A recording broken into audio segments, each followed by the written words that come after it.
Hi, this video is from interview.com. Interview.com is a job portal.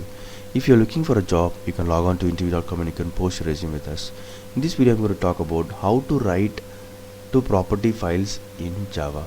Java property files is used to store project configuration data like database details or your error codes or any settings that you want to read from the property file. You can use Java's property class. The property class is a subclass of hash table that can be read from or written to a stream. It also provides a capability to specify a set of default values to be used. So this is the class I'm talking about, properties class, and it's a subclass of hash table. It extends from the hash table and it has few methods where you can set the value. Okay, once the property is loaded with these values, and there is a method called store, very important method, which is used to store these values in a given property file. Okay, so I'm going to create properties object, and I'm going to set these four values, and I'm going to create this property file.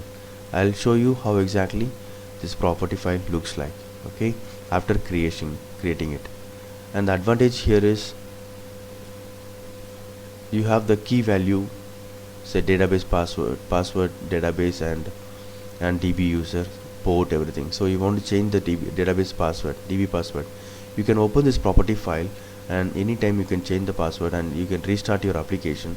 The new password that you updated, the updated new password will be picked up by the server, and it will start using it.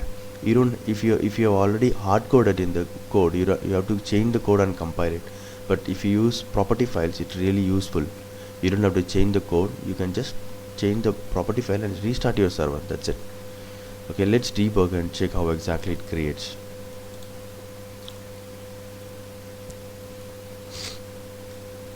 So I'm creating a property object and I'm setting these values. Very important method, store method.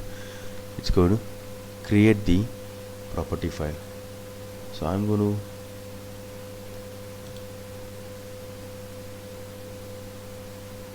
open that. So this is the file created with these four values. So we have set these four values and created using store method. We have created and it has created. So say you know, after 6 months you want to change the password, you can change it and restart your server. On the fly you can do whatever you want without recompiling your code. Hope this video is useful for your interview preparation. Thank you and all the best for your interview.